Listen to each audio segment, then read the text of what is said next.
This podcast is brought to you by the IIEA, sharing ideas, shaping policy. Hello and welcome to the Institute of International and European Affairs Future Proofing Europe podcast series. The Future Proofing Europe project is kindly supported by the Department of Foreign Affairs. My name is Heather Burke and today I'm joined by Kersty McCourt, Senior Advocacy Advisor based in Brussels at the Civil Liberties Union for Europe, a membership-based organisation and a human rights watchdog that works especially closely on rule of law and democracy issues affecting Europe. One of Liberty's pioneering publications is its annual Rule of Law report that acts as a shadow report to the European Commission's Rule of Law report that has been published every year since 2019. Kersty, you're very welcome. You're a human rights lawyer by background, and you've been working in the space of rule of law and access to justice for many years. And so I was wondering if you could talk about the introduction of the Commission's Rule of Law report back in 2019. Have the reports changed much over the years since then in terms of their content and their goals? Hello, it's really nice to be here. Thank you very much. So yes, the rule of law reports were introduced in the start of the discussions was in 2019. I think the first report was in 2020. And they came out of a period where we'd seen an increasing decline in the rule of law across the Union, but particularly in a number of member states. And at that time, Hungary and Poland, there were already significant declines, and some of the tools, the Article 7 process, the infringement proceedings, they were being used, but it was seen to be very difficult in a way to instigate them. And so the idea was to look at the rule of law across all of the member states, to act as a preventive tool and to try and assess the early warning signs. And so this was now the 6th report that was published this week. And I think it stands now as a very useful resource. There's a lot of detailed information there. And because we have 6 years of reports, we can really start to look at the trends. But I think the challenge is that it's still quite difficult to identify those early warning signs and really to act on them. And it's difficult as well to act in a fast enough and strong enough way to really hold back the backsliding that we're now seeing in many member states. Are there particular early warning signs that have been noticed and that have, I suppose, grown to be full-blown, I suppose, issues affecting the rule of law in countries? Yes, so I think the trajectory varies across countries. If you look now at Hungary over a period of kind of 10 to 15 years, there were different waves of backsliding. It started in some ways with some limits to the independence of the judiciary and changing the retirement age of judges. But then we saw threats to the independence of media, closing down independent media houses, threats to civic space, and then returns to independence of the judiciary. And that took place over, as I said, this kind of 10 to 15 year period. If we look now at Slovakia, which is one of the countries where we see really significant challenges, that trajectory in many ways has happened much faster. In a period of around 18 months, we've seen some of those same changes. And so I think it's important to look at where there are smear campaigns, where civil society organizations are targeted, where the role of civil society organizations are undermined and questioned. And, you know, we've seen that over the last years, actually, even in Brussels, in the European Parliament, where members of the European Parliament have questioned the role of advocacy organizations and of watchdogs, and questioned why organizations should receive funding from the European Commission. And across many countries that would be seen in many ways to be kind of upholding the rule of law, there are these insidious narratives that are really starting to spread. So even in Ireland, in Belgium, in other countries, that questioning of civil society, bans on protests, bans on certain types of protests. Those, I think, are some of the early warning signs that we need to address quickly and not allow them to build up and change the narrative that then allows governments to come in and put in place more concrete measures. You mentioned specifically about Slovakia there and how suddenly, I suppose, the decline has happened. It's, taken place very quickly over the last 18 months, unlike Hungary, where, as you said, there's been kind of a longer run into where it is now. Is the Commission taking any concrete steps in terms of actions that's against Slovakia or dialogue alongside Slovakia? So I think there have been some actions, and the Commissioner McGrath was very strong to say in the press conference on Tuesday, when the Rule of Law report was launched, that dialogue is always the first entry point, but that the Commission won't hesitate to take further action when dialogue isn't yielding results. I think really Slovakia is one to watch, because there is a real question now as to what are those real actions. So, for example, there's been a law that limits the space for civil society on the table over the past 18 months in Slovakia. It started off including elements limiting foreign funding. It changed kind of over periods of time. And the Commission did speak out and say that if this law was passed, then the Commission would take action. I think that was even the previous Commissioner. But earlier this year, the law was adopted, not with the foreign funding wording, but still with a lot of problems around the use of the word lobbying, around measures that are kind of dressed up as transparency measures, but that require a lot of reporting by organizations, civil society organizations being required to comply with the same standards that public officials would have to comply with. So there are a lot of questions about this law, but no action has been taken.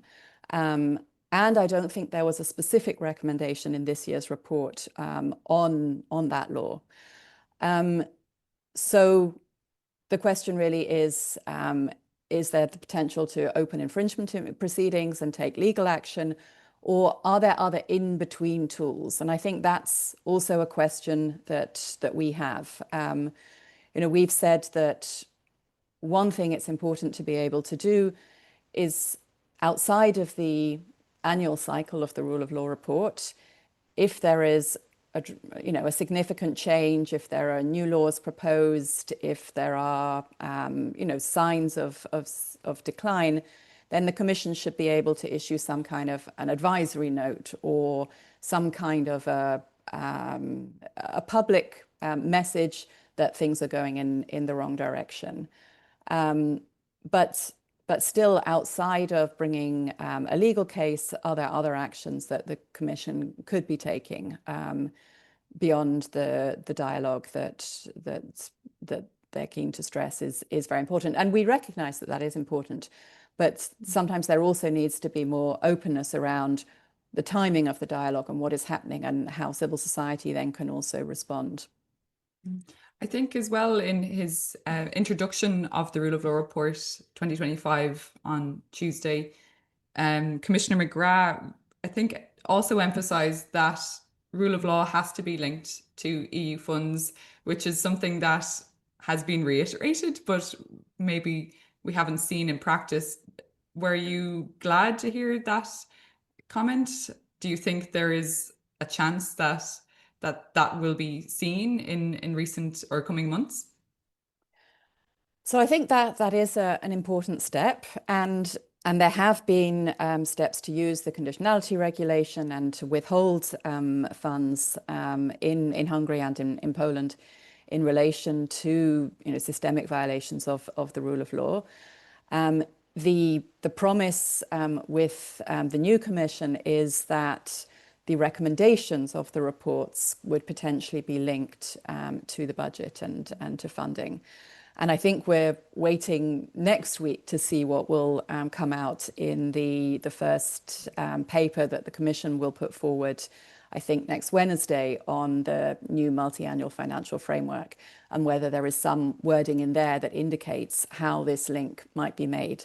So we think it would be a good idea, but that requires some further thinking about the recommendations, because at the moment, you can see in this year's report that a lot of the recommendations are repeated year on year. And so how would that work if you were going to link it to the budget? Then if you look specifically at individual recommendations, there's no time frame. And so again, if you were going to link it to the budget, it would be necessary to say, X, Y, Z has to happen by the end of the year or within a 6-month period. And the specific elements of the recommendation would need to be much clearer. I mean, there are recommendations, for example, on Hungary around repealing laws and changing laws that restrict the environment for civil society. But again, if that's going to be much more targeted, which specific laws are those, and within what time period does that have to take place? And as I mentioned, Liberties EU, your own organisation, publishes a rule of law report every year. I think in this year it was published in March. It had over 1,000 pages analysing different countries, respect for the rule of law under different pillars. I'm really interested in how that information was gathered and how you actually put the report together. So it is quite a mammoth task, and I think this was our longest and most detailed report to date. So as you said, we're a membership-based organisation, and it's our members in each of the member countries that put together the country reports. And that's based on the questionnaire that the Commission provides and that we provide some added updates to. And then from those country reports, we ask the members to look at the trajectory that they think that their country is on. And we then develop overview chapters around the themes of the Commission's report, but also including specifically around civic space and human rights.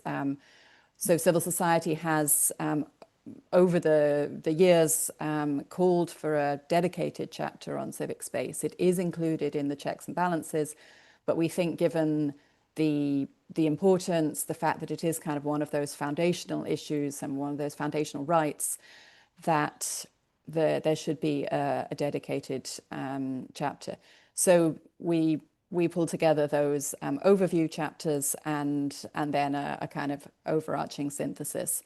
And what we looked at this year, kind of based on those analyses from our members, was to look at what is the trajectory that the countries are on. And we saw Hungary and Poland as kind of in slightly different categories, that Hungary being the kind of weakest link, if you like. And in a way, because it is under the Article 7 process, there are numerous infringement proceedings, that the recommendations and the status of the report in Hungary should be treated a little bit differently. And then Poland is really a cautionary tale that even with a change in government that wants to try to reinstate the rule of law, it's very, very difficult. And so really as a warning sign then to all other countries that once institutions have been hollowed out, once the rule of law has been dismantled to such a degree, it is really difficult to build it back up. And then in between, we saw a number of categories, the dismantlers, those that really were systematically violating the rule of law and quite intentionally in kind of all areas. And that included Italy, Bulgaria, Croatia, Romania, and Slovakia. So really those countries that should be very highly on the watch list and where we feel there really should be some urgent and concrete action. Then the sliders, kind of countries where the rule of law has for decades been in many ways, I mean, not perfectly, but in many ways respected, but where we see quite concerning signs in Belgium, France, Germany, Sweden, and some of the stagnators. So Ireland, Malta, Netherlands, Spain, for example.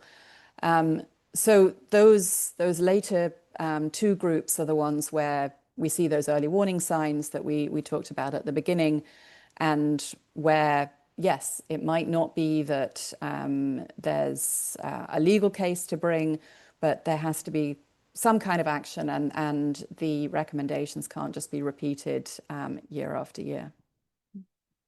You emphasize the importance of civil society and civic space, and that Liberties would like to see that included as a pillar in the Commission's Rule of Law report also. I'm struck by the fact that if and I think it's an example that proves your point, if we are relying on civil society organizations to report on backsliding, on issues affecting countries in terms of the rule of law, and yet there are perhaps less resources, less space for such civil societies, that there could be, black spots that we aren't even aware of, due to there being not as much, people actually on the ground being able to do this sort of work. Is that the case, do you think, that in certain countries in the EU, there are areas that we aren't aware of because of lack of reporting or availability of reporting? No, definitely, I think so. I mean, we don't actually have a member in every single country. So there are some countries in that list that weren't mentioned. And civil society is really under stress at the moment. I mean, I've been working in Brussels for the last 15 years, globally before that, and you really sense the, in a way, some sense of despair, that you have a combination both of an increasingly authoritarian environment, increasing restrictions, increasing challenges that civil society is facing, combined with a very, very challenging funding environment, where both government funding and private funding is really decreasing.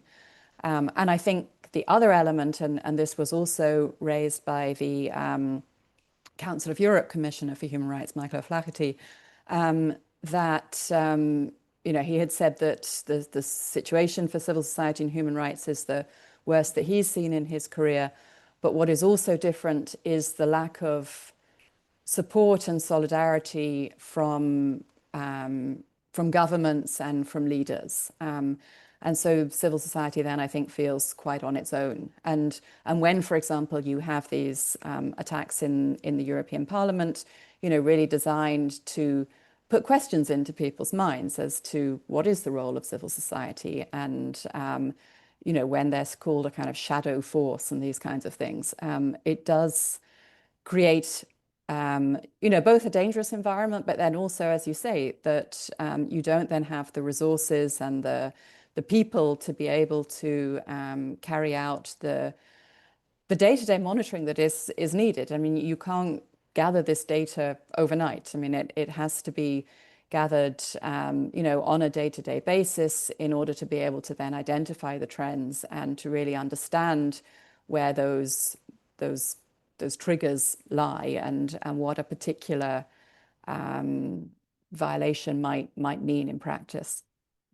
Is civil society consulted by the Commission for their rule of law report, or who are their, I suppose, reporting organizations that feed back into the country reports for the Commissions? So there is a process, and in many ways, the report has just been published now, but the process for next year will be starting very soon. And in fact, internally at Liberties, we've already started the process for the next year. So the Commission does publish a questionnaire and ask for inputs. And then there are a series of country visits that take place during normally the first months of the year. The deadline to provide inputs to the Commission is normally sometime in January, so just after the Christmas holidays, which makes it challenging in some ways. And then those country visits take place, sometimes in person and sometimes online.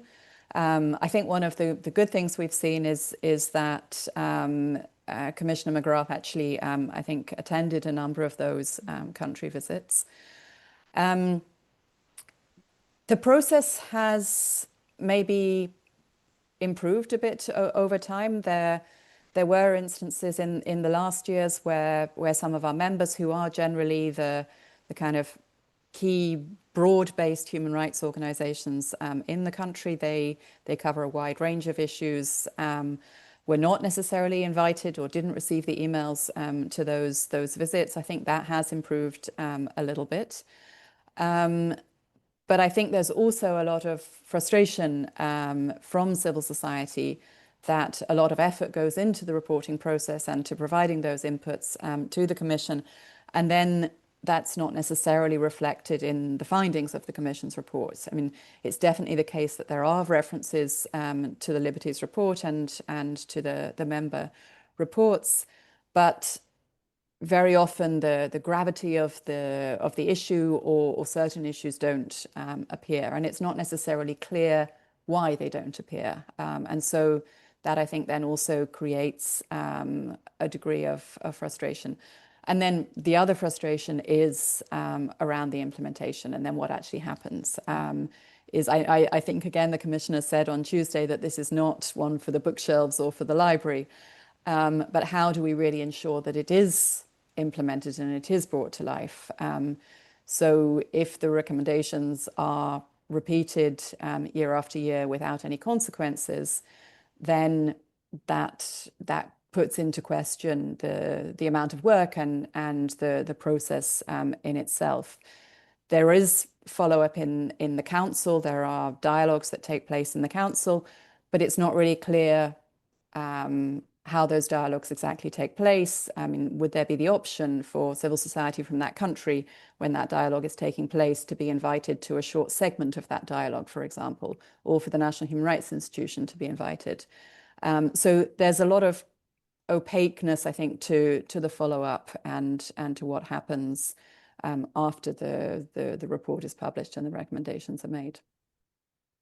Another pillar in the Commission's Rule of Law report and your own is media pluralism. And I want to ask a question about it because I think it's an area where we've seen some pretty significant pieces of legislation being introduced in the past year or so. And that's including the Anti-SLAPP Directive, the Media Freedom Act. However, in Liberties Rule of Law report, media freedom was mentioned specifically as being in particular decline. And so do these new pieces of legislation offer protection to journalists, to people involved in public participation? Are there gaps still remaining in terms of legislation that the European Union could introduce? I mean, I think there are always new areas.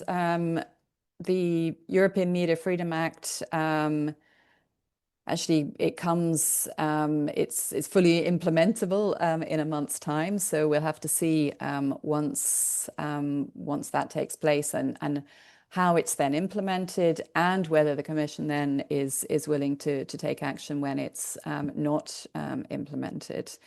The Anti-SLAPP Directive is still in the transposition period. So there's still another year, roughly, to transpose that directive. And we're seeing quite a lot of challenges with the transposition. I mean, both whether countries are fully transposing it, and the recommendation is that at the national level, it would be very, very helpful if it went beyond the Commission's directive, because the directive is only based on cross-border cases. And yet we know that the majority of SLAPP cases don't necessarily have a cross-border element and are purely domestic cases. So, for example, in Malta, they were the first country to say that they had transposed the directive exactly along the lines of the Commission's directive, but not extending it then to include domestic cases. And so the directive was very much, I mean, it's called informally Daphne's Law. It was kind of came out in a way of her, the killing of Daphne Caruana Galizia. And yet, as it stands, the Maltese legislation wouldn't protect against the kinds of cases that she had against her. I'm interested too. I think you mentioned earlier about the different designations that countries have, whether they're in decline or stagnation, and the fact that countries with traditionally strong histories of the rule of law, of supporting the rule of law, are now starting to stagnate, or there are noticeable signs of stagnation in countries including Ireland, including the Netherlands. Are there any countries where there is a positive sign that things are looking up, or is it kind of a general trend that things are either stagnating or in decline?